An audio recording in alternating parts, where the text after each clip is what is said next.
All right, you guys, we do a little ditty with our Little friend bitty. Zach at Bulwark Capital every week. We talk to him about stuff and things, politics, culture, money. He gives us his lowdown on the way things are going in the world with Bulwark Capital. We do that every single week, and it comes out on when does it come out? Sundays, Sundays. Mhm. Sunday. That's when it comes out. So, yeah, you guys should check that out. You can check it out. Well, it comes out with us, but you can actually check him out because he actually talks about important things like money. And if you're close to retiring or if you're retired, you should definitely um, check him out because he knows everything there is to know about money, way more than we do. And For you can real. do that at knowyourriskradio.com. So you should do that. Bulwark Capital. He's the man. He is the man. And then also check out our website at chicksontheright.com because we're writing again, you guys. We wrote yesterday. There's some cool I stuff hope out there. everybody saw the most beautiful picture in the world that I posted yesterday. I hope everybody saw it because it's so just like melts your heart. It's a good picture. It's a really It's a good really picture. good picture, you Mhm. guys. So make sure you see that if you haven't. Um, all right. So before we get to videos, a couple of things. A reminder, first of all, that on Monday, the time of this show, the start time is changing officially to 7:30 Eastern AM, 7:30 6:30 AM. Central. 6:30 Central. It's Yeah. still really freaking early. Okay. It's Still really freaking early. just 15 minutes later than what we usually do. But That's I it. get 15 minutes extra of sleep, which Yes. the radio gods, the podcast gods think that they're doing us a favor, me a favor, which, it's 15 minutes. I'll take what I can get, you guys. But 6:30 Central, 7:30 Eastern. It's happening on Monday. There you go. So make sure that you switch whatever your little reminder thing is for Mhm. this podcast. And then don't forget also to share it with all of your friends. That's always helpful too. Yeah. So yeah, let people know about that. Thank you, Chasing Grace, aka AJ. Mock, I love your hair. God bless, beautiful ladies. Thank you very much. This is what you do with your hair when it's dirty and you're trying to not wear a hat, but also cover up the dirtiness. So, okay. So before we get to videos, we had meant to mention weeks ago when this happened that we were going to talk about it. We were going to talk about how gross it is that Robert De Niro, who is 83 years old, has just fathered a new baby with someone obviously much younger. And then like there were other important things. So we just never really talked about it. But then today I read that Al Pacino, who is 82, has a 29-year-old 8 months pregnant girlfriend. So I don't know if him and Bobby De Niro like jointly decided, hey, let's go father some babies. Go knock up some chicks. What? Yeah, it's gross. But like gross. It is really gross. I mean, people to each their own. Some people probably think this is great. There may be some guys out there that are like, way to go, man. Way to do that. Good for you. But is it mean like to the baby? Yeah. You know that you're not going to be around. You know what I mean? There was a cutoff for my husband and I because we're older parents. I mean, most of the people that have children, most of the parents that are in our parent groups, we're the older parents. We're the old people. My daughter's 13. Our youngest is 13. And a lot of the parents that surround us at the swim team, things and all that kind of stuff, they're all millennials. A lot of them are. We're the old people. And that's okay. I mean, it's fine. Sometimes I don't have a lot in common with these people, but I mean, we're the old parents. And so when we had her, I was 39 when I had my youngest. And I remember, and my husband's 8 years older than me. So I remember saying to him, like he was game to have another one because he loves kids. We both love kids. And I remember him saying, you want to have another? And I was like, we will be old. And so that was an option, but we made a conscious decision to go, well, I mean, how old will we be? Let's do the math. Boop, boop, boop, boop, boop, boop, boop, boop, boop. And we were like, no, we probably should stop because we're going to, we'll be geriatrics by the time. Because you want to be around for your kids. Right. Now, granted, you never know what's going to happen. You could die at any time, blah, blah, blah. I know. But like when you're just absolutely openly defying true odds like that. Yeah. Yeah. Like, why? I will say though, our youngest has kept us young it's, there is something to be said for having a child close to 40 as a woman.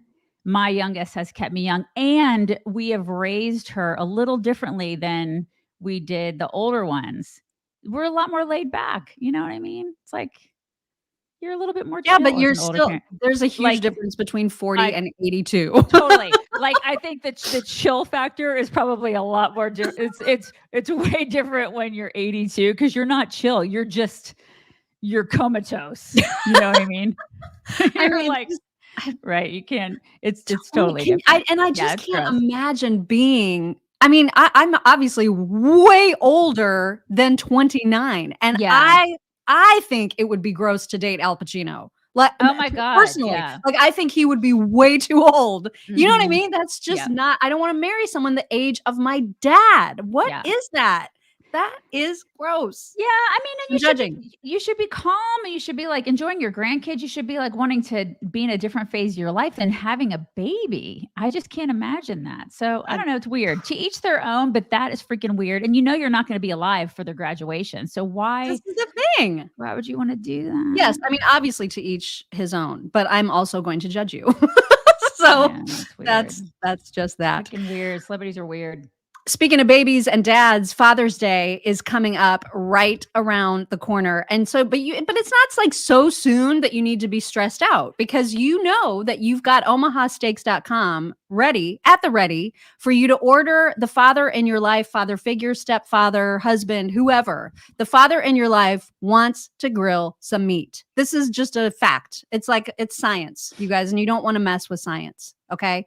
So when you're thinking about what to get the father in your life, think about getting him steak and all kinds of other meats from Omaha Steaks and all kinds of delicious sides from Omaha Steaks. If you haven't had like the little potato thing that looks like a rose, you know what I'm talking about? The little I know it. Oh, flower. yeah. Oh, that Oh my God. If We have you some have in the not freezer. had that, Yeah, you break them out. When you're having a bad day, you're like, "I'm gonna need one of those." Yeah. and you look at it when you first take it out of the little wrapper, you look at it and you think, this is not nearly enough potatoes. And yet somehow it is. I don't know how they do that magic, but they're phenomenal. So they not only have the meats, but they've got the sides and they've got the desserts. So you've got your whole full spectrum of a whole meal at omahasteaks.com. Right now, when you use code CHICKS at omahasteaks.com, you can get $30 off your order. So there's a minimum order required. Check out. You can build your own perfect mixture of meats, sides, and desserts at omahasteaks.com. Use code CHICKS. All right. You guys ready to get to some videos and We're some ready to news? get to it. Let's get ready to you know what?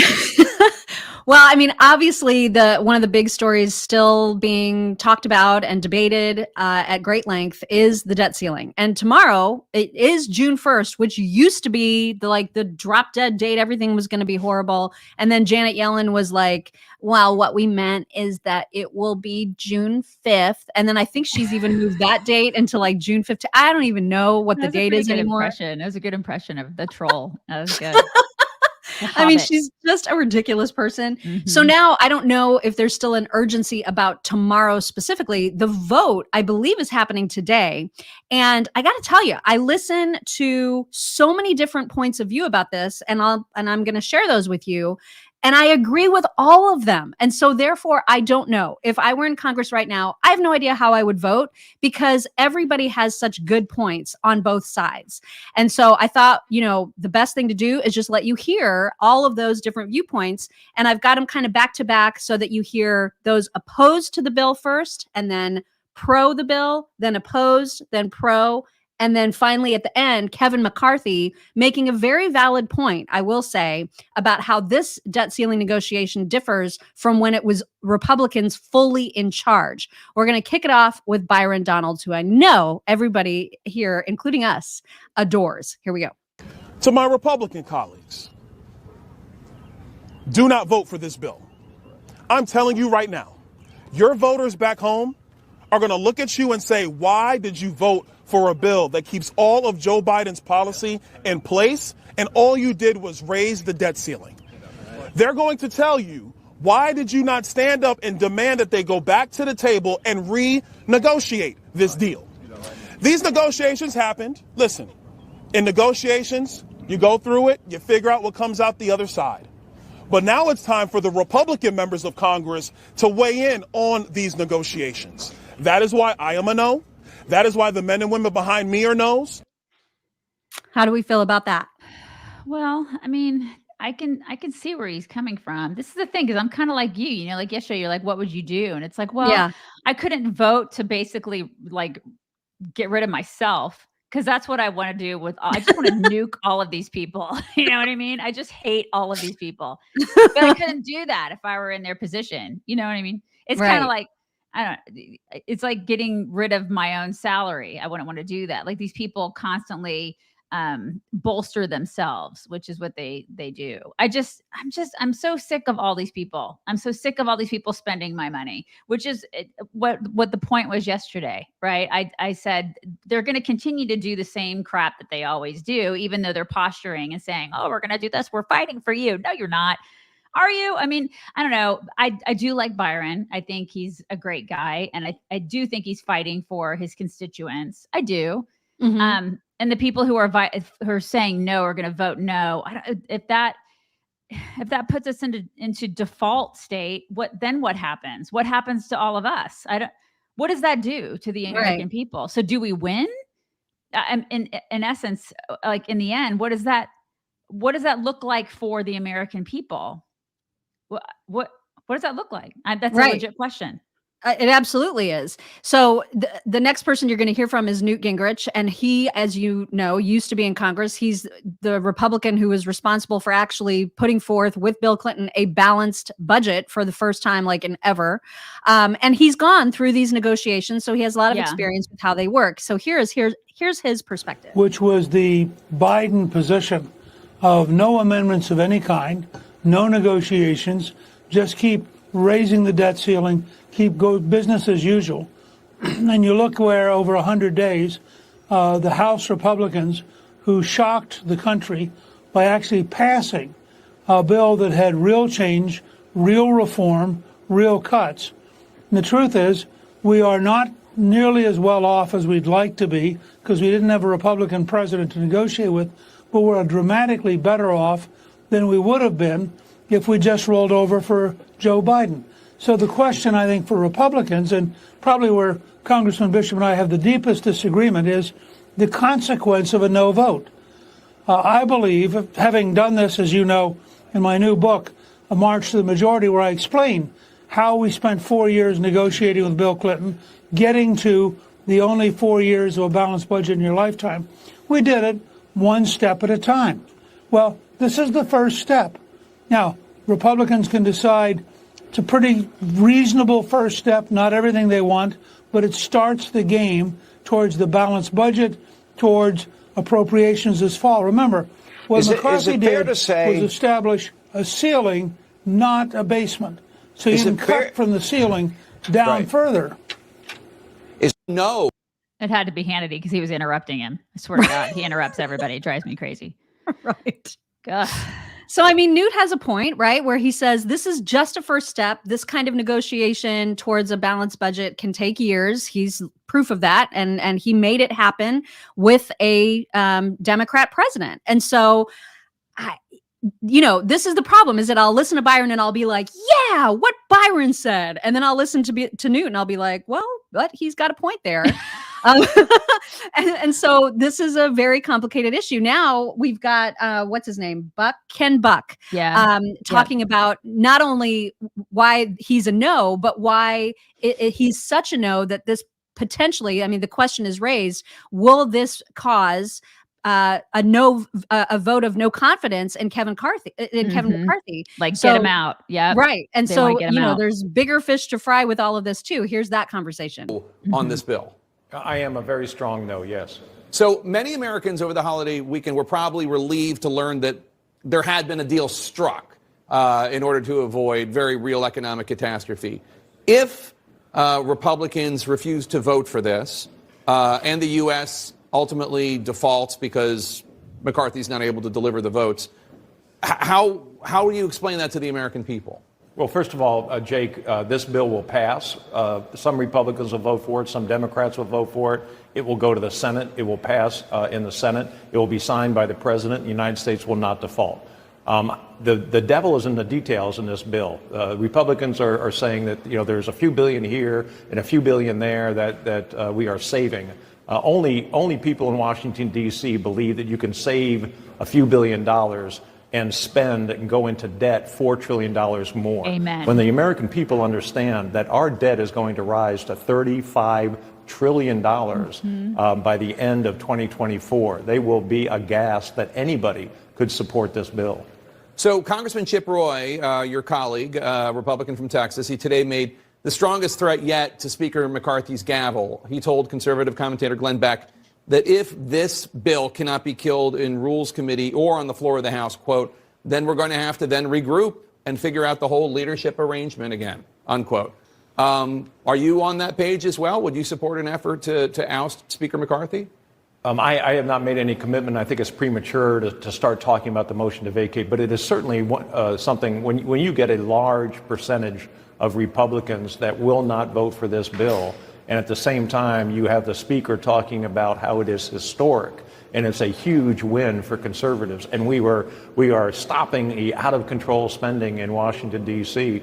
I was at Memorial Day events, and when the word about $4 trillion leaked out, people are furious. This is a bill that I think is going to be on the level of Obamacare when you talk about the amount of anger that the American public is going to feel. I do think it's interesting. I mean, he's right. Like the disillusionment. I mean, it's kind of like me saying, I'm just so over these people. The way that they say it, though, they're like, "What?" I can't remember how he said it. That we need to talk about the leadership arrangement. It's just it's so funny how these people talk. We gotta get. Let's just say we need to get that asshat out of there. You know what I mean? I just wish these people would just talk like normal people and just be like, "Listen, he's not doing his job, so we got to get him out of there because people are disillusioned." You know, it's like, and this is how I feel. He's probably a nice guy. He seems like a really nice guy. But I am disillusioned. I know a lot of you guys are disillusioned, and they're not getting the job done. They're not doing what the American people put them in there to do, and that is cut spending, like limit government, do the things that they're not doing things according to conservative principles. They're not doing it. And so get the freaking job done. Get the job done that we want you to do, that's why I'm just like, I don't really care about any of this stuff because you're just it's same old is what I see happening here, which is kind of like what he's saying, just in a different way and not in a daisy way. You know what I mean?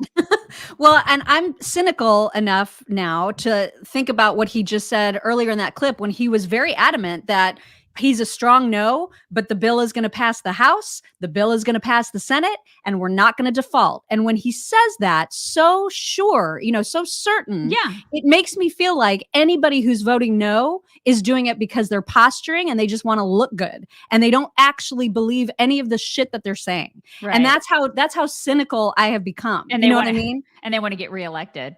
Right. And so they can take the hard line and be all like, I'm a strong no, just like this guy did. And then be like, but it's going to pass. So whatever. I'm Lauren Boebert. And look at me. I'm a true conservative. Yeah. Right. I mean, I never know, like, is this sincere or is this just re-election campaigning? Yeah, agreed. I totally agree. Because in the end, nothing ever gets freaking done. Right. Because these people aren't actually helping us. We just keep spending our money we keep giving them our money and they keep spending it. Yeah. And nothing ever actually gets done the way that we want it to get done. They're not cutting anything. But on the flip side, because we're about to hear from Larry Kudlow about this, who obviously knows a thing or two about money.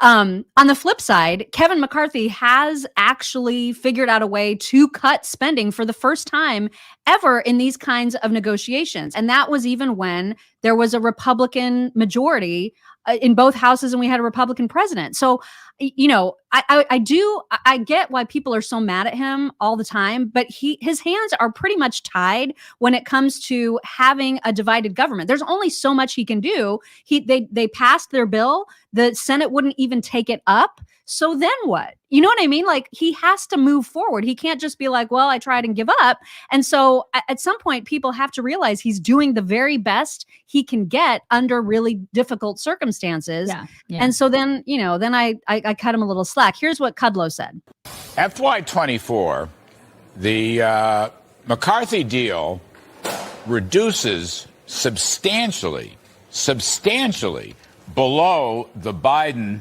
budget proposal. This is for domestic discretionary, excluding veterans. But it's like $139 billion below the Biden proposals, which probably would have been the CBO baseline. And also, Mr. Scalise, is below the FY23 number, which is what Kevin McCarthy promised all along. So you got big spending cuts and you've got promises kept, even though you have to compromise in divided government. I think the spending side of this is outstanding. And, I think folks should understand that. Yeah. So there's that. Okay. And then just to cap this off, Kevin McCarthy pointed out, again, I thought a good point. I mean, the point needed to be made here. I understand people get upset about walking through a debt ceiling, but this is a House, a Senate, and a presidency. I think when you read the Wall Street Journal, you read the New York Post, you sit back and listen to a lot of economists, they'll say, this is the strongest debt ceiling we ever had. And if I compare it to when Republicans were in the majority, when they had the House, the Senate, and the presidency, they didn't cut anything. They just added more money. So, yeah. This is why I'm just like, I don't know. Yeah, I'm just like washing my hands of the whole thing because I don't know. Well, I mean, there are all sides to it, right? But I do think in the end, a lot of these people too, they just want to get rid of McCarthy. Yeah. So this is a good excuse. This whole debacle is a good excuse to get rid of him. I mean, and then what? And then what do we do? Get somebody in there, like, I don't know. Jim Jordan, somebody like that. I don't know. They've been looking. They're like there's a handful of people that they want to get in there instead of him. I don't know. But who's going to do a better job? And they're still going to keep spending our money. I can't remember who said it. Somebody, and I totally agree with you. I think it was Miss Cadillac that said it. They're stealing our money. That's right. Exactly. I totally agree. Taxation is theft. I absolutely agree with you. I mean, they absolutely steal our money and then they spend it like they're entitled to it. Mm-hmm. Yeah. Yeah. Quick reminder that if you would like to make sure that your money is going to people within our own audience, that you want to give support to the very people that you know that you are like-minded with, this American Business Spotlight has been such fun. It's been such a great joy for us to be able to kind of, get this off and running. And the American Business Spotlight, for those of you who are not familiar with it, this is our way of promoting our own audience members' businesses, conservative-led, American-owned businesses that get spotlit on our website. So if you go to chicksontheright.com and you click on sponsors, at the very top is a banner that says American Business Spotlight. And when you click on that banner, you're going to see all the different businesses that have been part of this American Business Spotlight. And so, whether you're looking for a unique gift or whether you're looking for help with travel, help with personal services, business services, check there first before you spend your money on a company that may not have anything to do with conservative values or even be American owned. So the businesses that get spotlit at the American Business Spotlight, you can know and feel good about the fact that you're supporting members of this community. That's the best thing about it. And we are adding new businesses to it almost on a weekly basis. We're going to introduce another one to you all tomorrow. So it's very, very exciting. It's really taking off. So glad that everybody's excited about it. If you have a business that you would like to spotlight, you can send for more information to chicks@radioamerica.com. And you should. All right, you guys, James Comey has slithered out of the woodwork to appear on Nicole Wallace's MSNBC show. And I've got two clips to share because I'm so angry at him. So the first clip, he is actually trying to talk about the threat to our rule of law that Trump poses. James Comey is doing that. Yeah. So there's that, first of all. And then in the second clip, he's asked about whether or not he owns the mistakes that were made. Of course, it came out in the Durham report. And the way that he minimizes the entire report and the way that he minimizes the mistakes that were made is just, it's breathtaking, you guys. So I'll just let them both play. Another Trump presidency. Well, he represents a serious threat to the rule of law in this country. God, and anyone with eyes to see can see that. People criticize CNN for their town hall. I actually thought it was good that the American people could see this is what may be on the ballot in 2024. Someone who promises to do things that are antithetical to a constitution-based rule of law society. So I think he threatens that society, and the stakes, if he is the candidate, will be extraordinarily high. Remarkable. So, as for the Durham report, 300 pages, 4 years investigating the investigators. One of the things that did come out of it was that procedures, regular FBI procedures, were ignored, that steps were missed along the way in this investigation. In fact, Director Wray said when the report came out, yeah, we acknowledged that a couple of years ago, and we've changed all that. Those changes are already in place. Do you acknowledge perhaps that some mistakes were made along the way?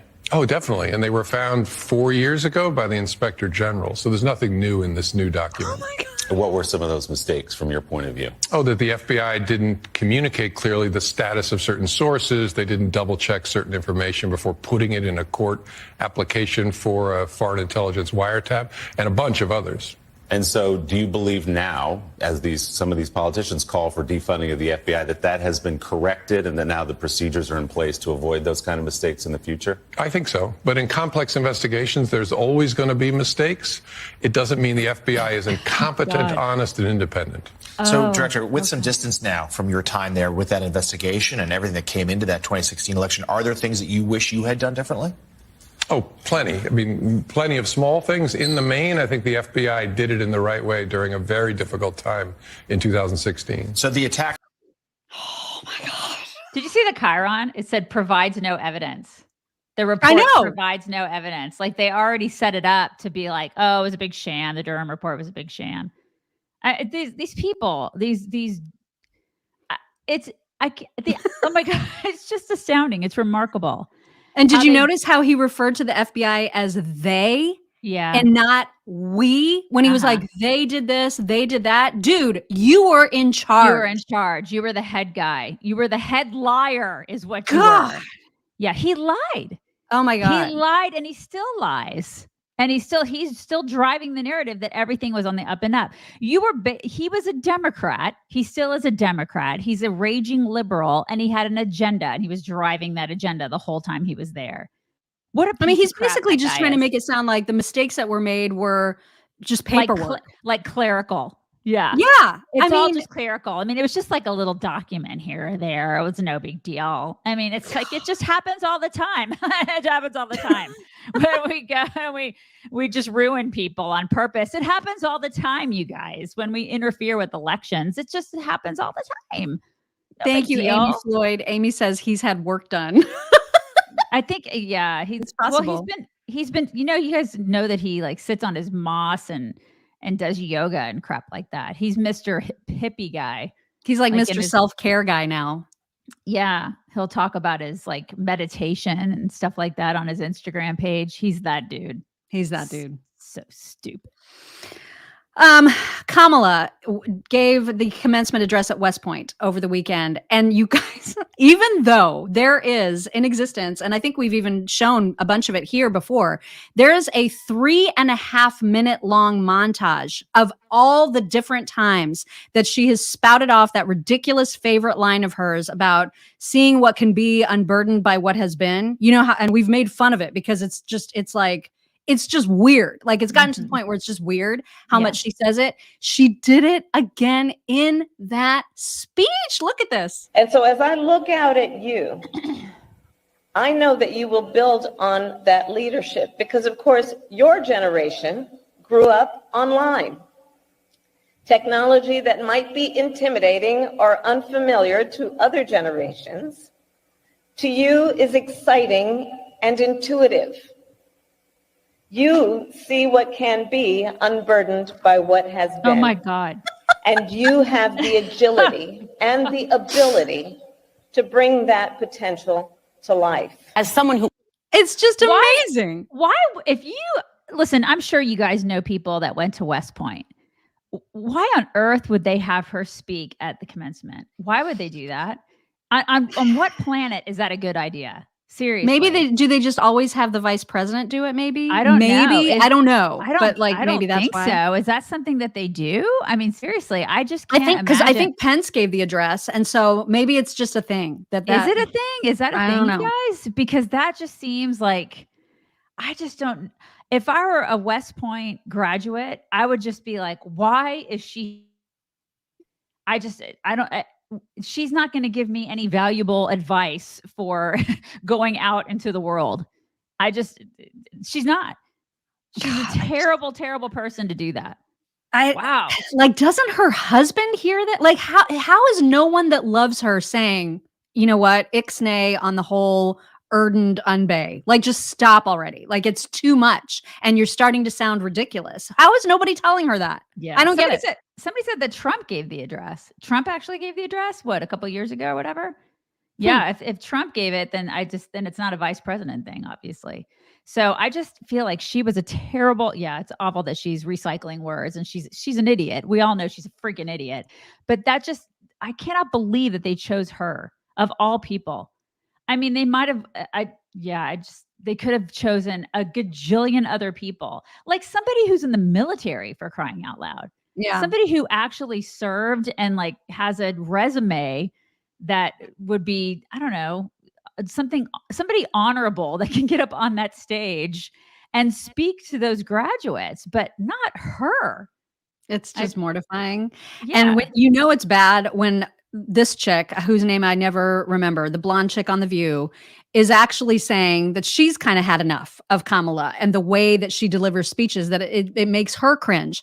But she gets piled on by the rest of the crew. Check this out. who also has a hard time listening to her do speeches because she has this tendency, they call it the word salad, but where she starts to almost, I don't know if she's going off script and ad-libbing or improving. And if that's the case, she needs to stay on script. If it's her speechwriter, they need to change the speechwriter, because when you're 2 years in, they need to protect her more. Yeah, clip. Well, I don't need to I was using that clip to show it, and I think everyone's seen it. When she starts to, we'll just show the clip then. It's the significance of the passage of time. Right? The significance of the passage of time.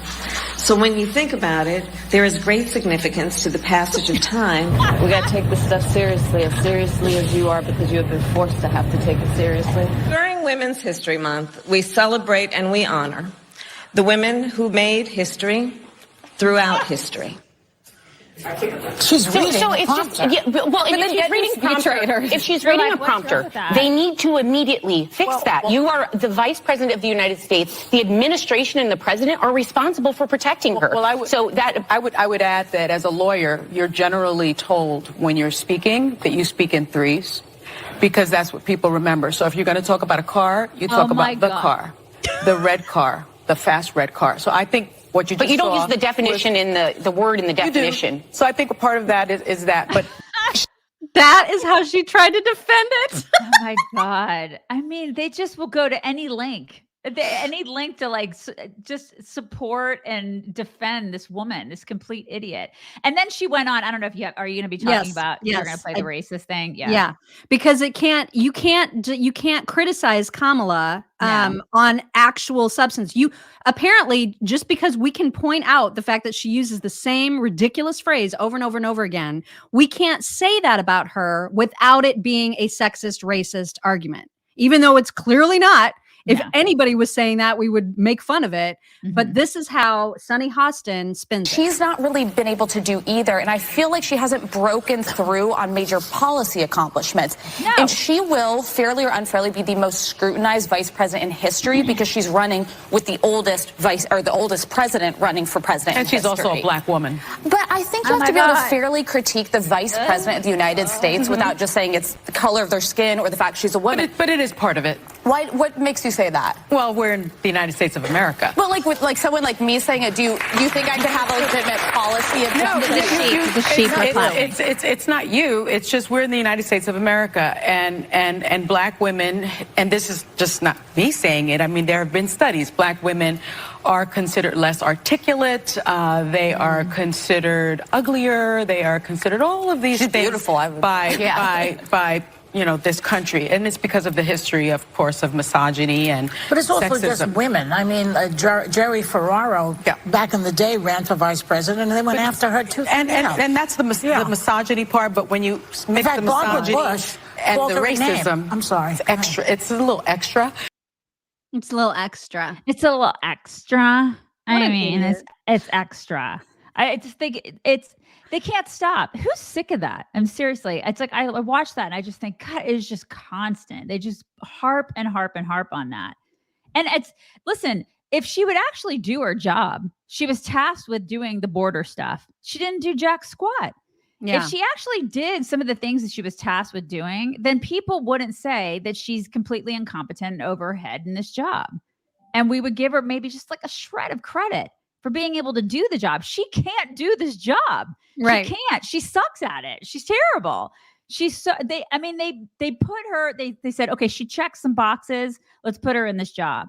She can't do it, you guys. She just and at this point, to blame it on sexism and racism, Kamala should be offended by that. Right. You know what I mean? Like, it's offensive that no one can criticize actual words that are coming out of her face without it being a color or sex thing. Right. It's just ridiculous. I got so mad. I saw it was on Twitter. I don't even know when it was. I think it was just a couple days ago where they had this huge, like, as you would hullabaloo in the White House, where she was, just putting all this praise on that. Is it Brittany Griner? Is that her name? Mm-hmm. I think I have her name right. The basketball player that looks and sounds like a man. And just going on and on about what an American hero she is. And just, because she got caught with pot in Russia. Yes. Wow. Amazing. Yes. And this is is what she's busying herself with, and just going on and on about how great she is. And I'm thinking to myself, meanwhile, the border is a complete shithole mess. You should be doing that. That is what your job is. Stuff like that. But she is busying herself. They task her with something, and then this is what she does. It's like, and I get so angry about it. I'm like, this is why she is a complete disgrace and a disaster. And it's an embarrassment to the job. And it's like, she makes women look bad. Right. So if you want to bring up the gender thing, it's like, she's embarrassing to women. She's embarrassing to me as a woman. It's like, take the race thing out of it. But like, I don't even like having her be a woman alongside me, because I know there are a gajillion other women that would have been great as the first woman vice president. Yep. And I'm embarrassed that she is it. Let's move on to the press secretary for just a second. I can't wait. Yesterday, KJP, you know how we've made fun of her a million times for how much she says, we've been clear, I've been clear, I've been so clear, clearly. There's so much clarity coming from my clearness. So she did it again. There's a 32-second clip, and I counted. Now you guys can count too, and maybe I missed one. But in 32 seconds, and it's basically just one long run-on sentence, she says some form of the word clear, whether it's clear, clearly, or clarity, 6 times in 32 seconds. And in that entire 32 seconds, absolutely nothing she says is clear. It's all just a big cloudy mess of just words jumbled up together. Listen to this. I believe that Ukraine risks losing the moral high ground in this conflict if it strikes at potentially civilian targets in Moscow? So look, I'm going to be very clear. We're gathering information. I'm not going to get into hypotheticals from here. We do not support the use of U.S.-made equipment being used for attacks inside of Russia. We've been very clear about that, and we'll continue to do that. And we have been clear, not just publicly, but privately, clearly with the Ukrainians, but not going to get into hypotheticals. We're going to look into gather information to see exactly what happened so we can get some clarity. But as I said, we've been very clear. Oh my God, that is so great. I mean, why did she again? Is anybody going to tell her? Like, who's going to tell her? She went to the Kamala School of Communications. Right. Totally. They all go to the same place. Oh my gosh. Oh Luke, my thank you. God. Luke says, out of all the former military entrepreneurs like Bone Frog, they chose her, lay on her back to get the job. Horrible. I'm sorry, Luke. I can't make heads or tails of what you've written, but thank you very much for the support. I think it's about her being chosen for West Point, but yeah, thank you very much for that. You need to be more clear. Clearly, you need some clarity in your clearness. But thank you so much for that. We got to get to a clip from Jesse Waters last night talking about the most recent spectacle, I guess I will say, at Disney. Disney is lost, you guys. This is as Disney as I'm going to get forevermore. Like, I can't go back to that place. They have been lost for a long time. If you have been giving your money to Disney over the past 5 or 6 years or 10 years, seriously, who are you? Stop it. Like, like, come at me, brah. I hate that place. Seriously, it's like a cult. Like, all the people. Well, yeah, some people are very culty about it. It's true. I just cannot stand Disney. I've not liked it for such a long time. It's just so like. We had the best time taking our son there for his 5th birthday. It was magical. It was 12 really, years ago. really fun. I know, it was a long time ago. It was a long time ago. And they have changed a lot. And it is just so unfortunate. It has changed considerably over the year. I mean, the last time that we went to Disney was when Gwen was 18 months old. Which is not a good, I mean, she's not going to enjoy it at 18 months. Oh, she enjoyed the crap out of it. Really? Oh my God. She was hugging all the big stuffed people and she totally did. She loved it. She absolutely loved it. All right. People said that to us. They were like, she's not going to enjoy it. She was enjoying the crap out of it. She loved it. It was very visually stimulating for her. Oh, yeah. I mean, she thought it was great. And so that was fine. And she liked it. We never went back because, I mean, it's so expensive. It is ridiculously expensive. It's insane. It's like you have to take a second mortgage on your house just to go to that place. And so I was like, I'm never doing this again. It's just crazy. And just the crap that they've done over the past 10 years, the changes that they've made, the craziness that has just embarked on that place. It's just nuts. Disney is nuts. And there are other places you can take your kids. And I just, I don't get it. Well, and it's gone. When you see this clip, you're going to be like, okay, yeah, I'm done. Yeah, because this is how bad it's gotten. Look at this. It is just the perfect example of how woke the culture's gotten. Now, remember back in the day when we thought of a Disney princess, we thought of this. Just leave it to me. What a gown this will be. Bibbidi-bobbidi, bibbidi-bobbidi, bibbidi-bobbidi. Why, it's like a dream. Cinderella. But Disney's reimagining the princess look. Disney now likes their princess with a mustache. So my name's Nick. I'm one of fairy godmother's apprentices. Oh my God. I'm here to shop you around and make all your selections for the day. Look at my fairy godmother. He's so cute. Mommy, Daddy, why does that princess have chest hair? Well, little Susie, that's not Cinderella. It's Cinderfella. And that size 11 glass slipper, it shatters. And for $250, anybody can get a makeover in Cinderfella's castle. Ridiculous. If little Johnny wants heels and lipstick, little Johnny's getting heels and lipstick. So open your wallet, and a grown man can throw glitter on your son. It's what Walt would have wanted. The magic kingdom where they wave a wand and your son's testosterone disappears. Line up. You never know who you could run into there. I'm so sick of this crap.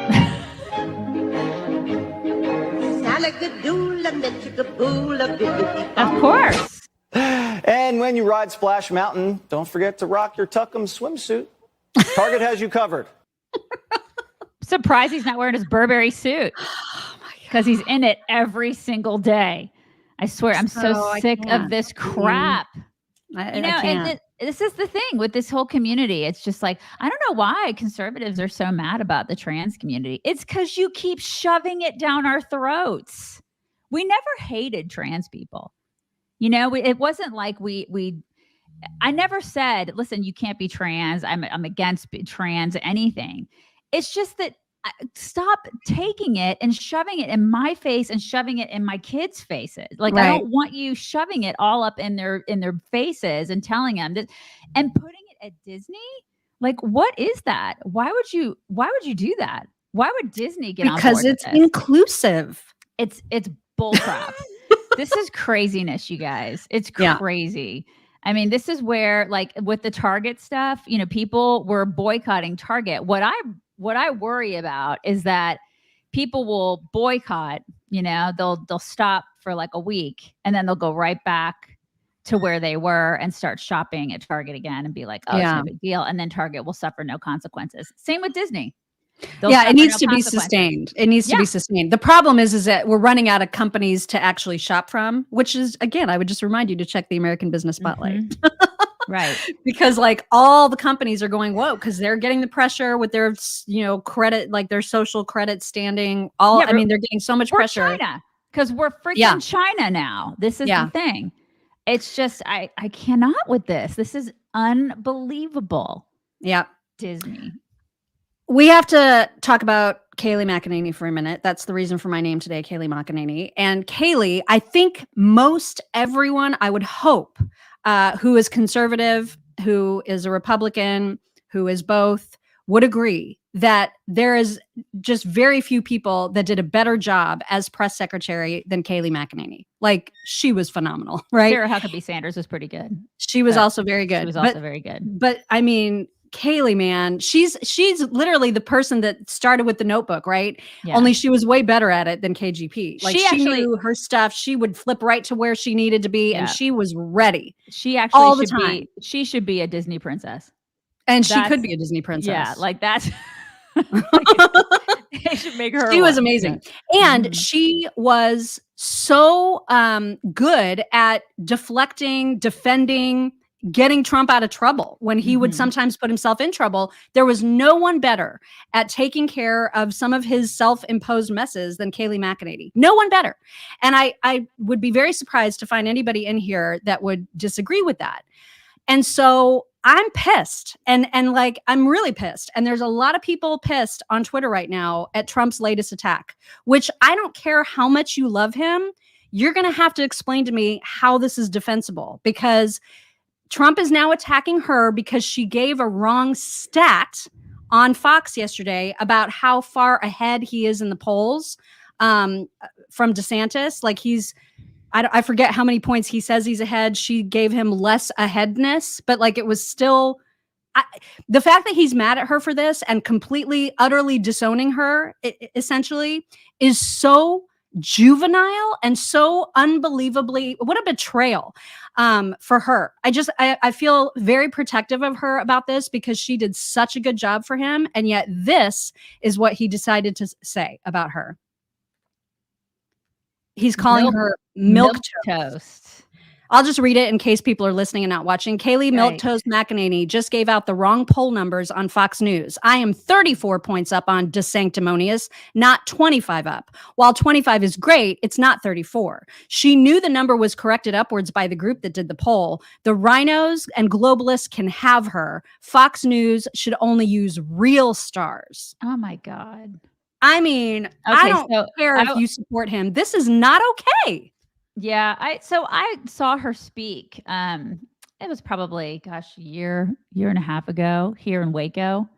It's when she wrote her book. She did her book tour, and I did the whole. I didn't actually meet her. I could have like stayed behind and like waited and had her sign the book and stuff like that. But I just watched her speak. And she had so many lovely things to say about Trump. So when she did her book tour, you know, when you do a book tour, you usually talk about yourself. That's what you usually do, because we did a book tour. And like, you talk about yourself, you talk about like your life, talk about how you get to the point where you are.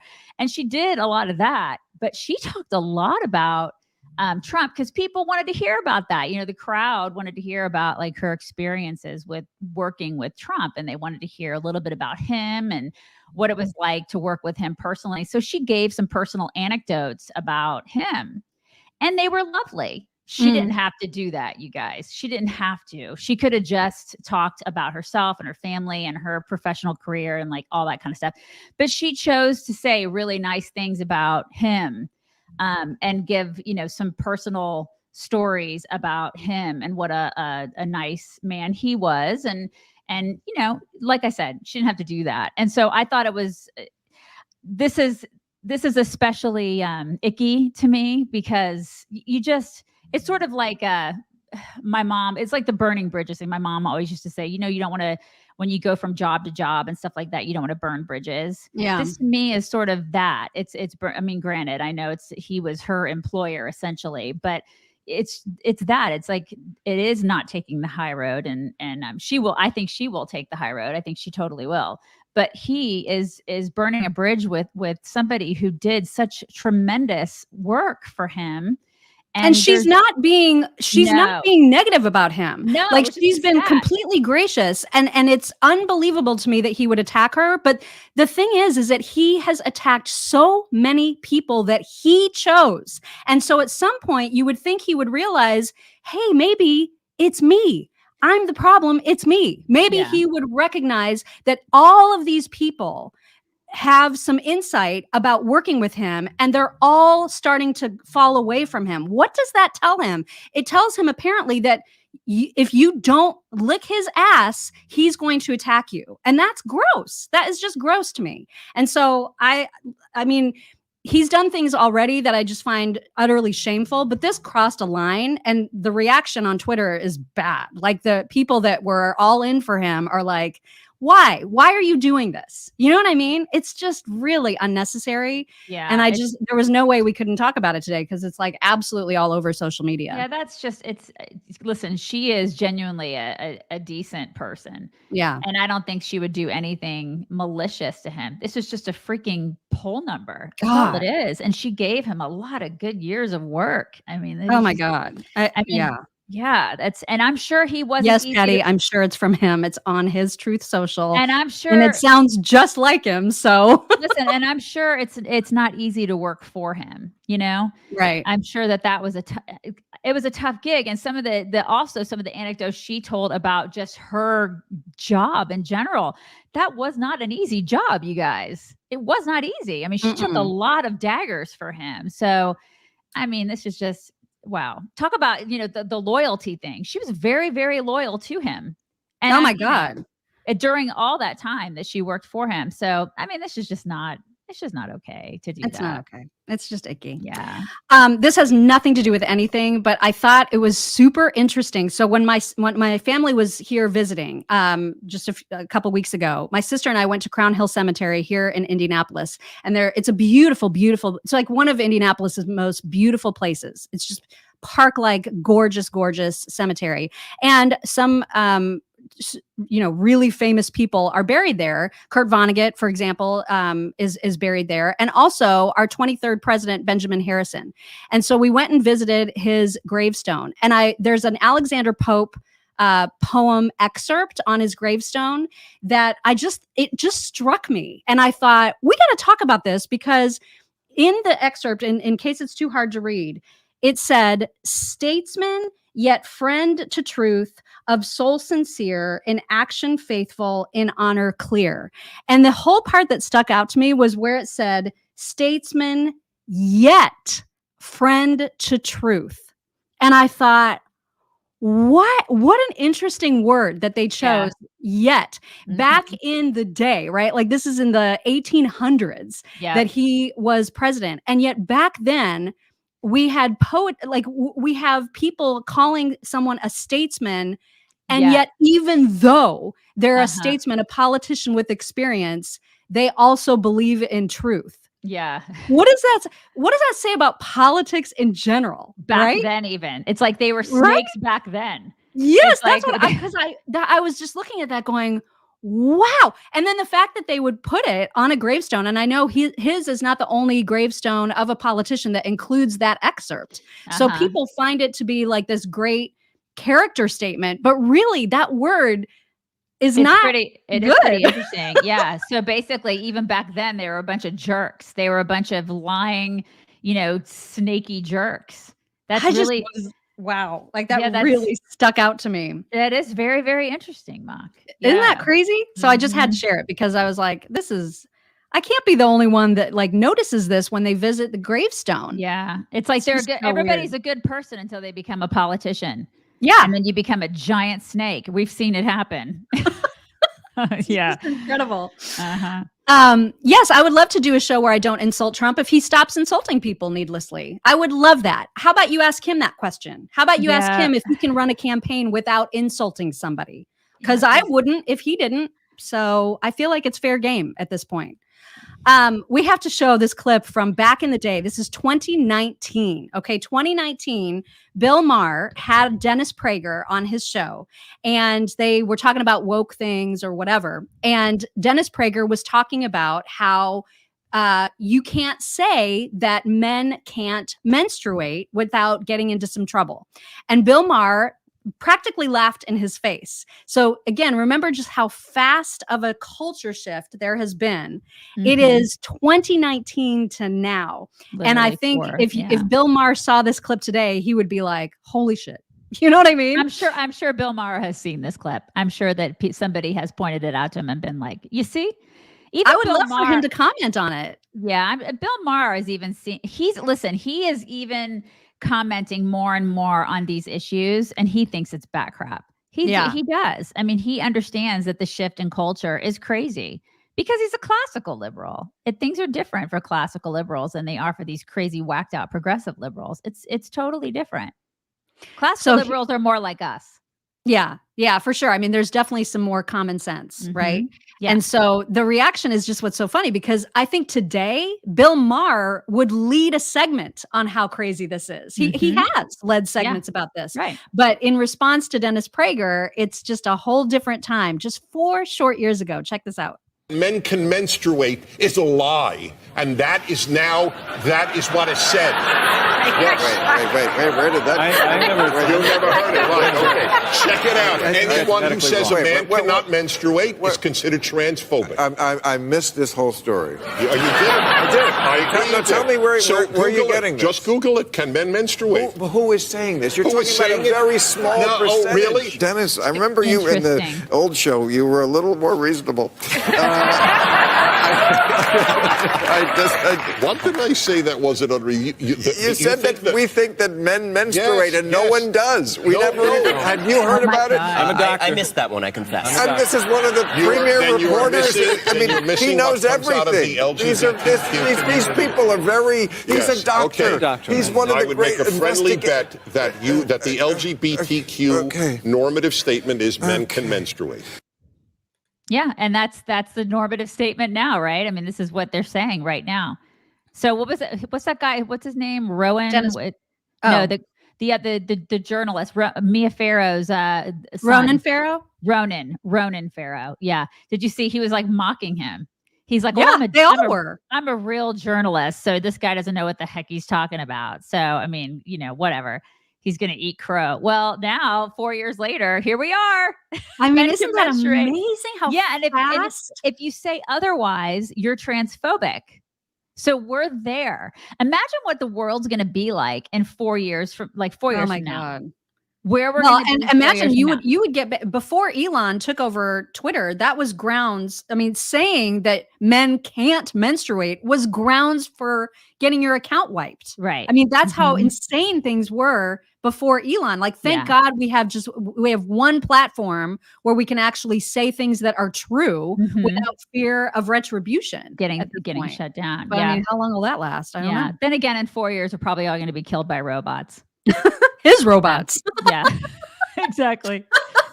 Totally. All right. I thought that was a nice segue into your whack today. You want to set that up? Yeah. It's just, this is a doctor, you guys. I mean, it's like, I already don't have enough issues with doctors right now, but this is a doctor in Louisiana. Speaking of all this trans stuff, I saw this yesterday, and the video will speak for itself. It's just, this is whack.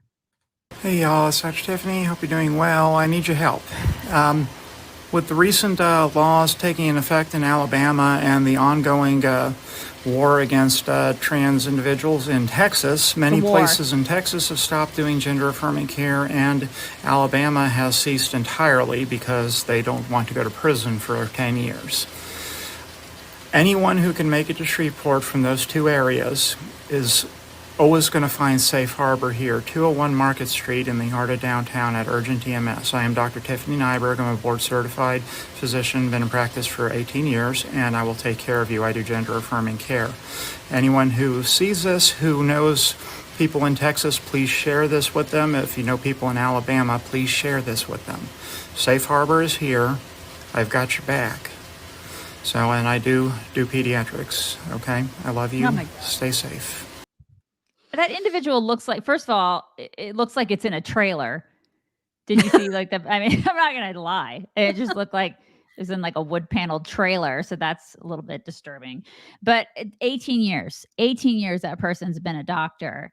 And it's like, come to Shreveport. I'll give gender affirming care.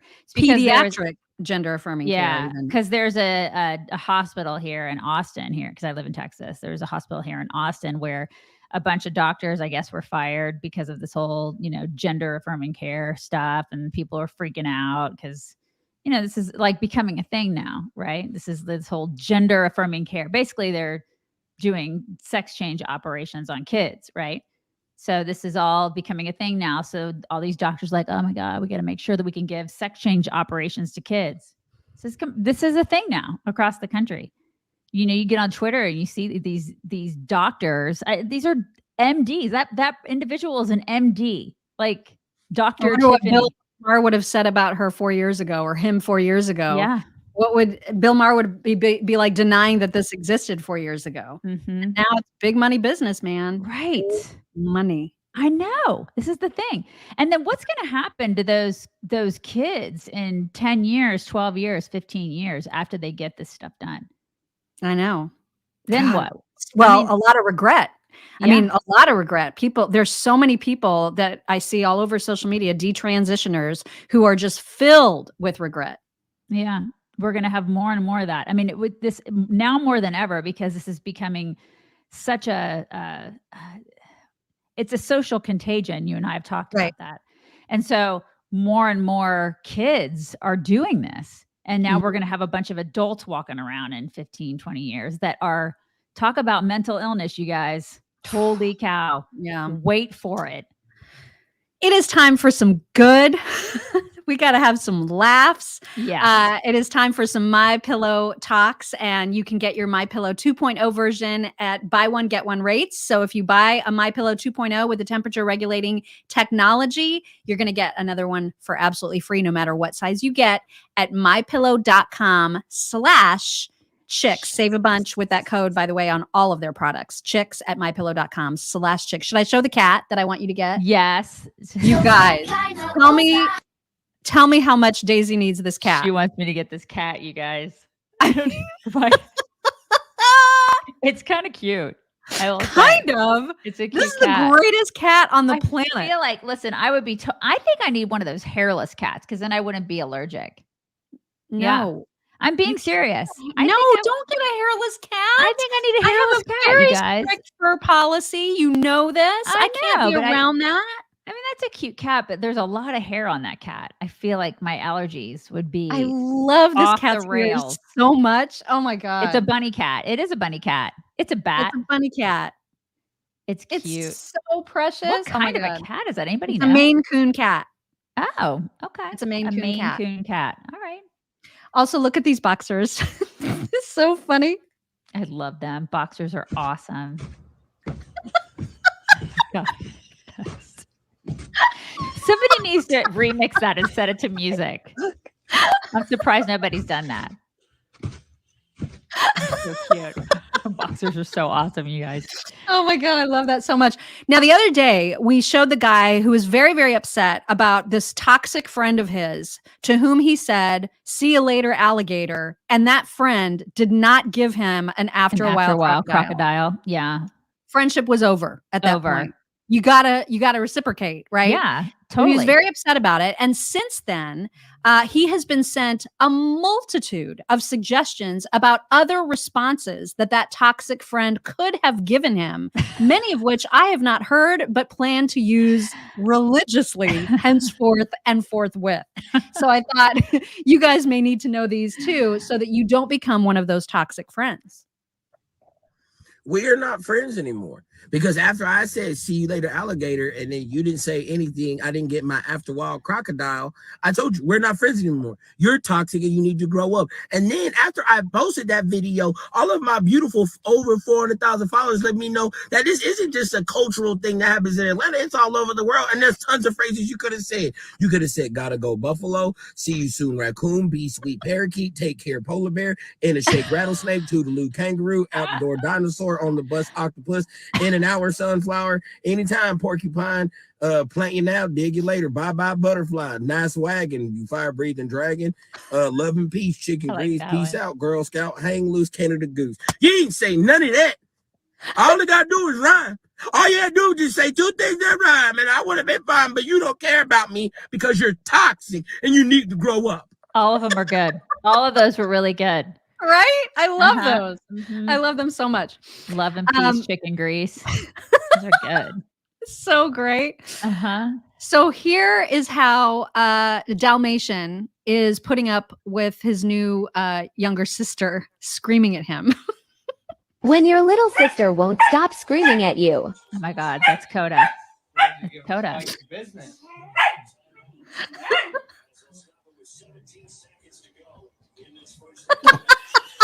Oh my God. When your little sister That's what Cash needs to do to Coda. Coda constantly screams at the older dogs. Constantly.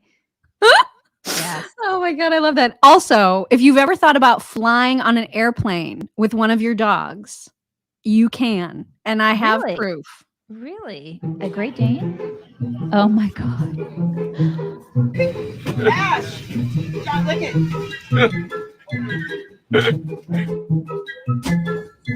Oh my gosh. I've never seen a Dane on a plane. Dane on a plane, man. He's muzzled. Why did they muzzle him? He's so good. Isn't he so good? Oh, he's so good. He's such a good boy. He's like, there's not enough space for me to sleep here. I love him. They bought him lots of room. So he was moving across the country, and so that's why he was flying. God but it is bless possible. him. So I always wondered about that because everybody brings their support animals, like their little emotional support, whatever, on the plane. And I'll always look at my husband and I'm like, what if we made Cash an emotional support dog? Could we bring him you would just on the have plane? to buy a whole row of seats for him. Yeah. So it's expensive, but you could do it. Because he's gigantic. Yeah. Yeah, but it is possible. So I thought right. that was Good to know. That was so funny. If you've ever complained about the cold weather ever anywhere, just know that it's not as cold as it is here. This is in Antarctica. It's minus 57 degrees. Oh my God. And I tried to pour a can of Coke. That is dreadful. So well. Can you imagine? No, I cannot. That just looks awful. It just looks awful to me. I could not live there. Oh God. Same. I love this woman. I don't know why this made me laugh so hard, but this is a woman who lives in New York City and she's on the dating scene and she's very frustrated by the dating scene. And so she's getting ready in this video for another first date. Okay. So here's her attitude about this first date. So what do you do for work? Do you like it? Do you like it?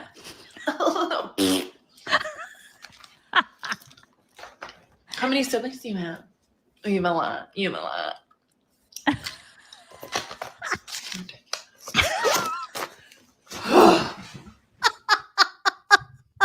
That would be me. Dating would be so exhausting. Oh my God. I'm so glad I'm married. So glad. Can you guys imagine, seriously, once you get to be like 50, it's just imagining dating. It sounds so exhausting, doesn't it? I cannot. It just makes me ache. I couldn't either. I could and then speed dating. Could you imagine any? Is that still a thing? I don't know. Is it? Is speed dating still a thing? Anybody out there do speed dating? Could you imagine?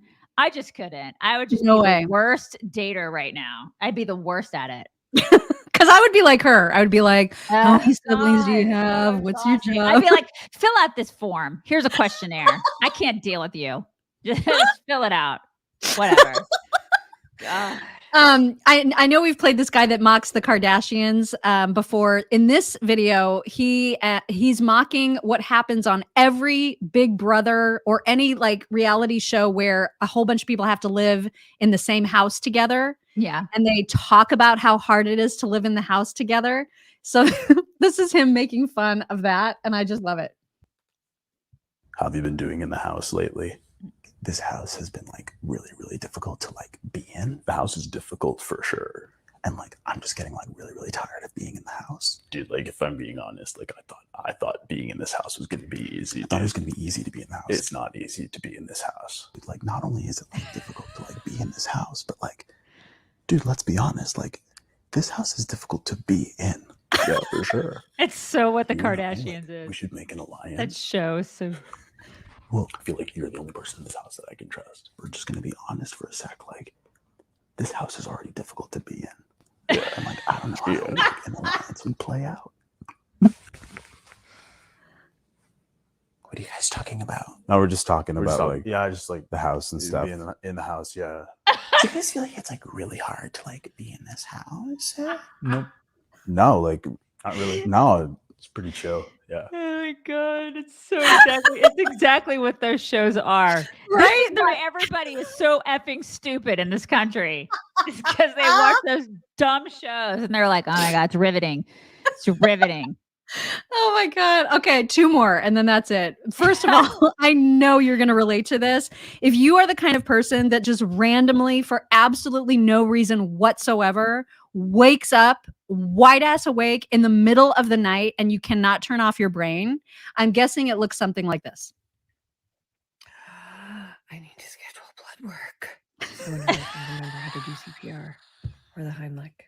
I'm never leaving the kids alone again. So I think I'm gonna rearrange the living room. We need to brush up on our fire safety around here. I can't believe my boob popped out on the beach that day in front of everyone when I was 15. I have to donate that bag of clothes in the back of the car. It's been sitting there for months. Oh my God. I should make more smoothies. I'm gonna try to be more patient at bedtime. It's me. It's so me. And it's always at 3:31 in the morning, you guys. Always. My alarm goes off. My alarm every morning goes off at 4:30, but I wake up at 3:31 every morning. That's why I'm exhausted every day. And I'm like, I'll go back to sleep. I will. I'll never go back to sleep. So I'm really up at 3:31 every morning. For me, it's 4. I don't know why. Every single morning, half an hour before the alarm, I'm just wide ass awake. 3:31. I'm thinking about why my boob popped out on the beach when I was 15. Why? Why did it pop? I mean, I don't even really have boobs, and one popped out on the beach when I was 15.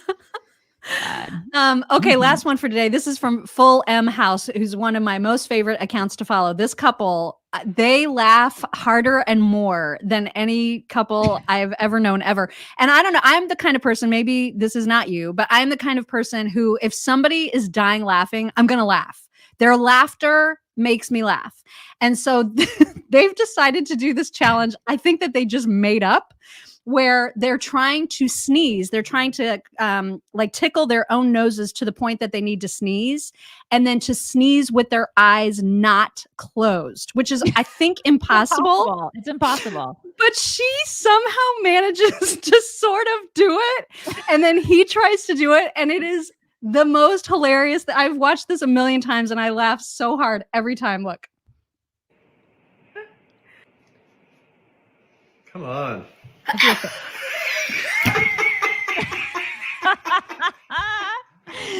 Oh my God. She's like, I did it. It wasn't really a You sneeze. had one eye like.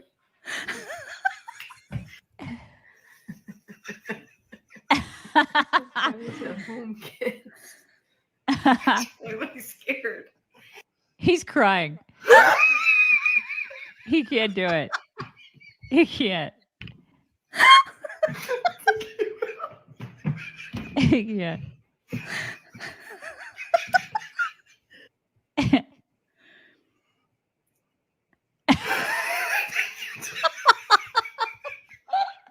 He can't. He looks ridiculous. His face is ridiculous. He's got it. He's got it.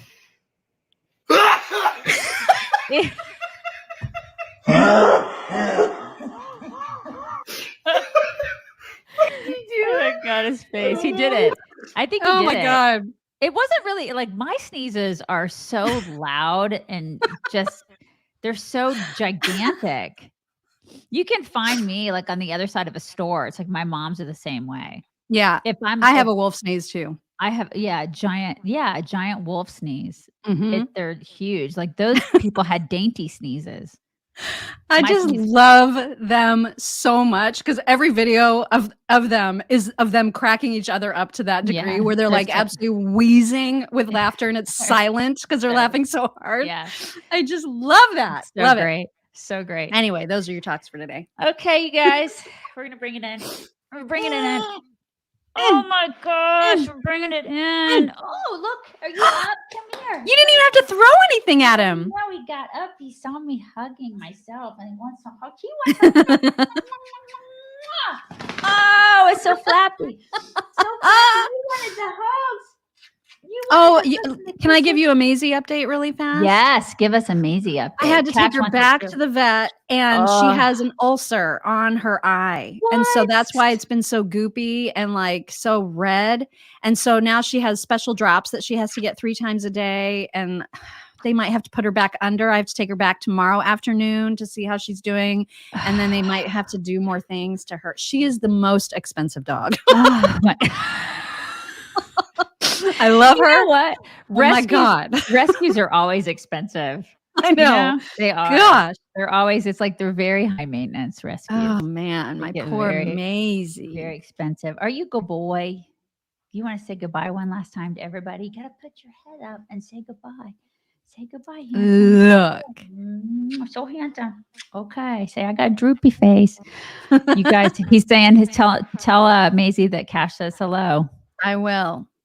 I will. And he says, hey, good looking. Hope your eye gets better. See you later, alligators. All right, you guys. We'll talk to you tomorrow. Bye, you everybody. didn't do it. You are toxic. Oh, I'm sorry. Well, they're supposed to do it to you. They're supposed to. I was including you in the alligators. Okay, after a while, crocodile. Everybody do it back to her. We'll talk to you tomorrow. Bye.